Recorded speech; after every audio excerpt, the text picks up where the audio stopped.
Hi, everybody. I'm Big Al with Country Music News International, and we're going to go all the way over to the other side of the world, British Columbia, Canada. I like that place over there anyway. I've been to Victoria Island many times. We've got a young lady here with us who's got a brand new song that's already out, but it's her first music of 2024. And her name is Annika Catharina. I think I got that right, didn't I? You did. Very good. Big old smile on your face there. I like that. And the new single is called What If I? And Annika, I've already went and listened to the song. As I told you, you've got a voice and a half there, young lady. It's a Thank beautiful you. video. I mean, the picture and everything that you have on there, but a great song, and especially to start off 2024. So let's get right into this about this song, What If I? Where does this song come from? I know you co-wrote it with some other people. Yeah, so I was going into the studio with my producers, the Renaissance, and we were going to work on something else, something similar along the lines of what if I became. But they said, "Hey, we started this song with Brett and Rose. We did it. It has this chorus, and they played me it just on the guitar acoustically, and I was like, wow, that it just caught me right away. I was so intrigued on the way it sounded, and I thought, man, we can we can make this a song. Like, I want to put myself in the song with experiences, and we added in Parker Gray, who is an awesome singer-songwriter who lives in Nashville right now. And we finished the song, demoed it, and then got started on production right away. I kind of in my gut knew that this was this is a song that I am super excited about. Even before production hits, you kind of get this feeling when it sounds awesome acoustically, just stripped down. You're like, this is a good song. And I was just excited to start 2024 off with a positive note. January can be tough. I know it's after the holidays and times are tough, and I wanted something to be positive and motivational and something that people could relate to and be happy about. So I knew with the timing, we actually recorded that in more late September, but I knew I wanted to wait. I wanted it to be something, start 2024 off with a smile, with the upbeat, energetic song. I went to your YouTube channel. I guess it's your YouTube channel, and I was listening. And I thought, oh, that's a great upbeat song. That's a great song to go down the road in. Turn Yeah, your speakers up as loud as you want to turn them up, but just jam down. And exactly. I don't know why everybody likes to do so many slow songs. I'm not a slow type of guy. I like to speed.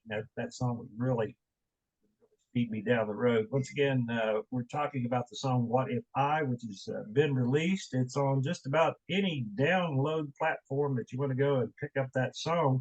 You want to mention where people could contact you and take another look at you in different places? Yeah, I always try to be available on all the social medias that are out there. Instagram is Annika Catharina Music. We have Twitter, Annika Catharina. We have, or I guess it's X. TikTok, Annika Catharina Music. My website is also out there with all the links, which is annikacatharina.com. So if you are struggling to search up any way it is a different name to find, you can always find my website, which has all the links. I think it's great. I love the name, Annika Catharina. That just has such a star name to it. And here she comes, ladies and gentlemen. Here is Annika Catharina. I think that is just a great name that you have. You know, Thank I you.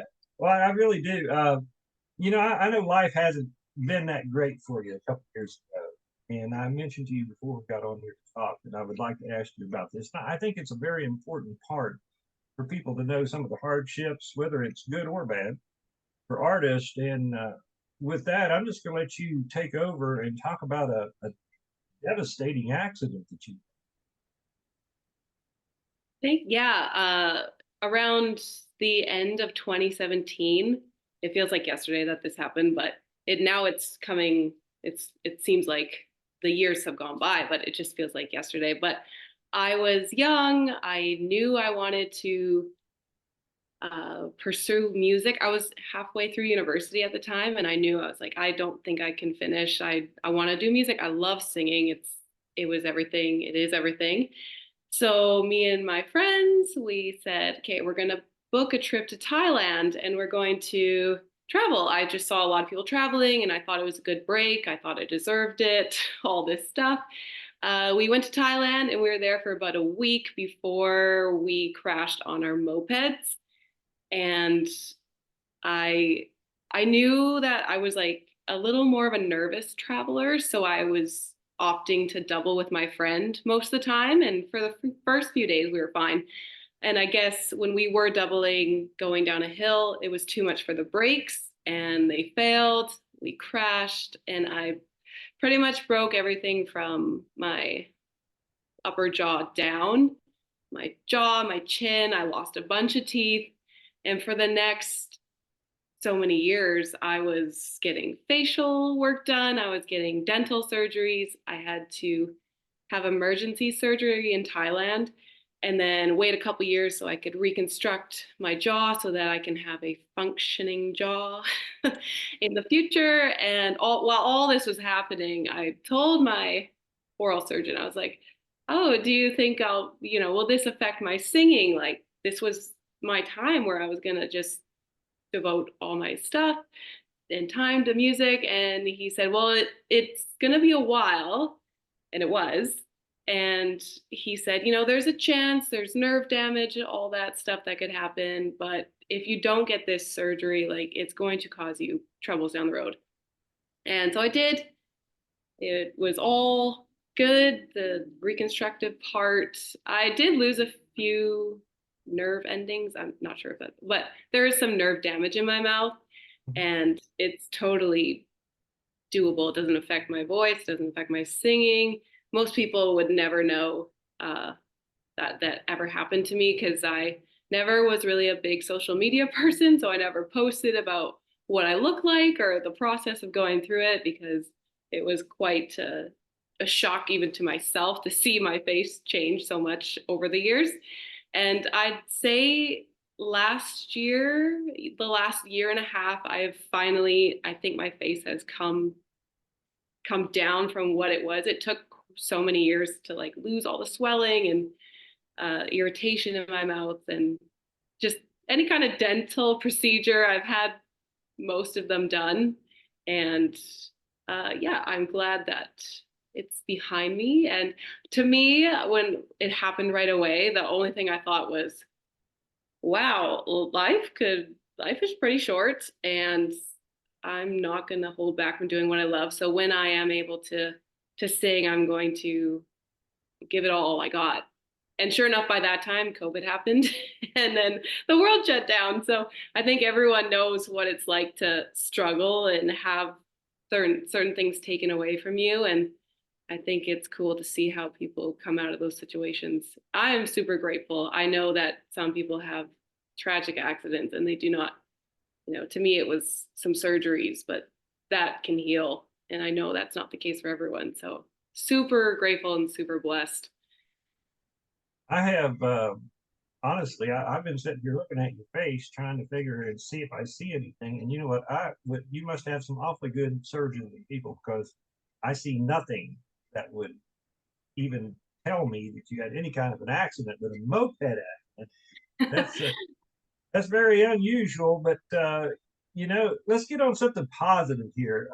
And I'll mention this because you did a cover of "Sweet Child of Mine," and it gained over 1 million Spotify. I find that very interesting.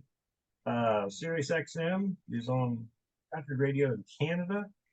You've already been around the circle pretty good, and now with this new single that you've just released, "What If I think you've got something going on here. Is there going to be an album come out of all this here in the future? I would love to. It's always been a dream to record a bunch of songs and put them all out at once.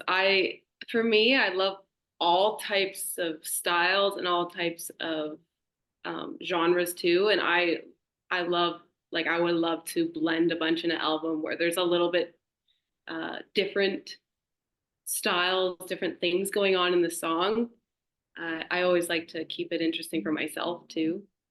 I think it's because I grew up being a cover singer, and I still sing in a cover band. So I would love just singing beautiful, challenging songs. And if I ever did an album, I want it to be different and unique.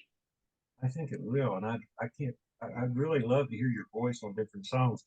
You ever play any bluegrass music? Because that's what I do a lot of, is bluegrass music. Oh, I think I don't know if this is bluegrass, but we do a bluesy kind of our own version of Crossroads with the band, and we kind of jam on that song. That's probably the bluesiest song we do. I love bluegrass music.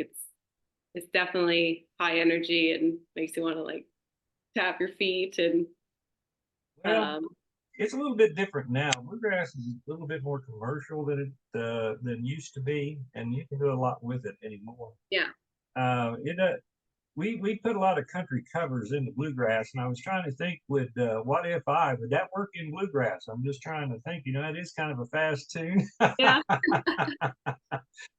There's no telling what you can do. It does have a nice banjo in there, so it's got those cool elements to the song. Yeah, it does. It really does. It's a great song, and it rings. I believe will ring with everybody. What if you can go pick that up once again on any download platform that you want to. Look forward to seeing more music from this young lady, because if she makes more music, I'll get a chance to talk to her again. And I really had a great time talking with her. I had a great time too. Yeah, I wish we had more time just to kind of sit around and jam and talk a little bit. I see you got your guitar over there in the background. I was just almost going to tell you, well, get that guitar out and do us a little song. So. Yeah, I am a novice guitar player. I actually learned over COVID. I always just was a singer. People would accompany me, and during COVID, I really learned that when you're not around the people that are there with you, it's really hard. So I learned a couple chords, and I know a couple chords on the piano, and that's kind of how I write too, just bare bones, bare knowledge of the guitar. But it's so fun to just jam by myself, and I bring it up on stage sometimes too. It's not my main focus. It still takes a lot of effort to sing and play at the same time, which I envy those who have, they've done it for so long. I just need more practice with it, but I tend to focus more on the vocals.